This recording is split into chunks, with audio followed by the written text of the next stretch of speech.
अलहदगी पसंद रहनुमा मोहम्मद यासीन मलिक जो जेल में इस वक्त बंद हैं, उनको फांसी की सज़ा होगी या नहीं, ये तय तो अदालत ने करना है। मगर एक राहत भरी बात है और इस सवाल का जवाब हमने ऐसे भी तलाशा कि आमतौर पर जब बड़े केसेस होते हैं, हाई प्रोफाइल केसेस होते हैं, उनकी समाअत का दिन आता है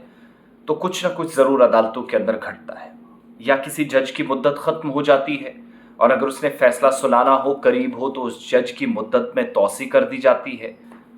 उसको 1 या 2 महीने का और वक्त दे दिया जाता है। या फिर कई जजेस अपने ओहदों को छोड़ना पसंद करते हैं इस तरह के मामलात में।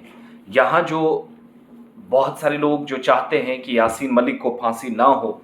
और यासीन मलिक के साथ बहुत सारे लोग मानते हैं कि उनको जिस हिसाब से जो तरीक़ाकार अपनाया गया है अदालत के ज़रिए, उनको जर्राह का जो मौका जिस हिसाब से दिया गया है उसमें मज़ीद बेहतरी लाई जानी चाहिए। तो उन अफराद के लिए भी मैं ज़रा ये अपडेट देता चलूँ कि उनको चूँकि NIA ने सिफारिश की है कि यासीन मलिक को फांसी होनी चाहिए और किसी भी शख्स को मुल्क में किसी दूसरे शख्स की जान लेने का कोई अधिकार नहीं है, कोई हक नहीं है, ये बिल्कुल दुरुस्त बात है। लेकिन क्या किसी शख्स को फांसी के तख्ते तक पहुंचाने के लिए NIA के पास शवाहिद मुकम्मल तौर पर थे या नहीं, इस सवाल का जवाब जो है वो इसमें एक तरह से छुपा है, जो मैं खबर आपके सामने रख रहा हूँ। दिल्ली हाई कोर्ट के एक जज हैं अमित शर्मा, और ये अमित शर्मा साहब उस पैनल का हिस्सा थे जिसमें यासीन मलिक को ये डिसाइड करना था कि क्या यासीन मलिक को फांसी की सज़ा एज़ पर NIA रिकमेंडेशंस होनी चाहिए या नहीं। तो अमित शर्मा, जिनने मिलिटेंसी फंडिंग केस में मोहम्मद यासीन मलिक चूँकि जेल में है, तो उनको सज़ाए मौत देने का जो कौमी तहकीकाती एजेंसी या नेशनल इन्वेस्टिगेशन एजेंसी है, उसकी दरख्वास्त की समाअत करीब आते आते इस फैसले से जज अमित शर्मा ने खुद को अलग कर लिया है।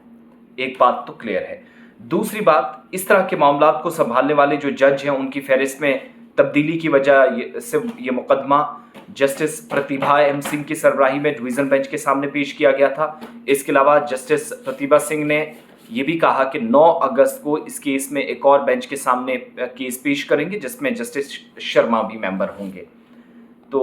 जम्मू कश्मीर लिबरेशन फ्रंट के सरबराह मोहम्मद यासीन मलिक, जो इस वक्त उम्र कैद की सज़ा काट रहे हैं, पिछले साल उनको 25 तारीख आपको याद होगा जब सज़ा सुनाई गई। 29 मई को 2023 में एक और फैसला होता है, यासीन मलिक को उस वक्त समाअत होती है, नोटिस जारी किया गया था और अगली समाअत के लिए उनकी मौजूदगी की दरख्वास्त भी की गई थी। आज वीडियो कॉन्फ्रेंसिंग के ज़रिए वो अदालतों में पेश होते हैं। उसकी बुनियादी वजह यह है कि वो एक हाई प्रोफाइल सिक्योरिटी जोन में है, CCTV कैमराज लगे हैं, बैरक नंबर 7 में है तिहाड़ जेल के अंदर, तो बाहर निकलना उनके लिए भी सिक्योरिटी के एतबार से एक बहुत बड़ा चैलेंज है, ख़तरा है। इसलिए कहीं पर भी कोई रिस्क सिक्योरिटी एजेंसीज नहीं लेती, तिहाड़ जेल इंतज़ामिया नहीं लेती। जब उन्होंने ये भी कहा था कि मुझे जर्राह के लिए जम्मू कश्मीर लद्दाख हाई कोर्ट ले जाया जाए, जब रूबिया सईद अगवाकारी कत्ल मामले में उनकी पेशी होनी थी, लेकिन ज़्यादा बेहतर समझा गया कि उनको अदालत में जाने का मौका दिया जाए, जो कानूनी हक़ है वो फराहम किया जाए, मगर उसी तरीके से जो आज चलता है, यानी वीडियो कॉन्फ्रेंसिंग का। हाई कोर्ट ने ये दरख्वास्त मंजूर की थी कि यासीन मलिक को वर्चुअल मोड के ज़रिए ही कोर्ट में पेश किया जाए, और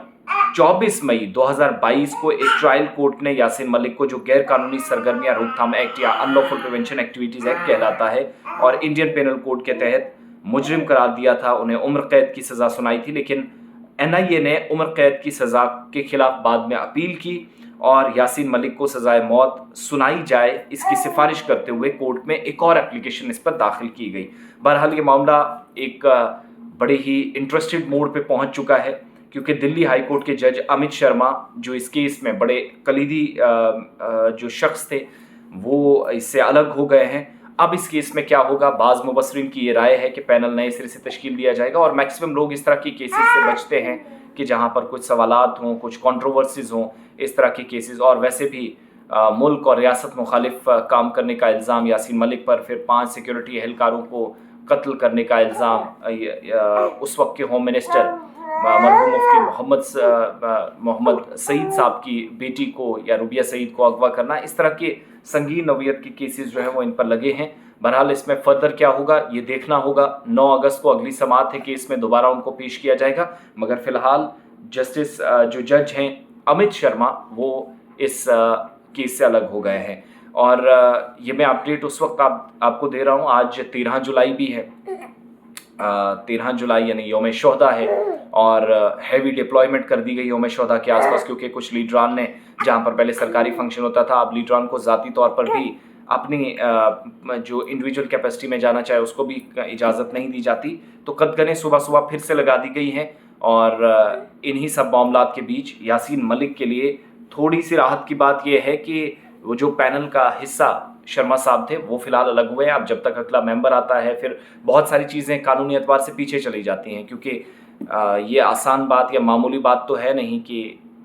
अपील को जो उम्र कैद की है उसको सजाए मौत में बदला जाए। इस सवाल का जवाब तलाशना फ़िलहाल इंतहाई मुश्किल मेरे एतबार से है। तो क्या, इसलिए मैंने साइन ऑफ इंटरोगेशन अपने थंबनेल में भी लगाया कि इस सवाल का जवाब आप भी तलाशिएगा। जो कानून के माहिरीन हैं, जानकार हैं, वो भी ज़रूर अपनी राय रखिएगा।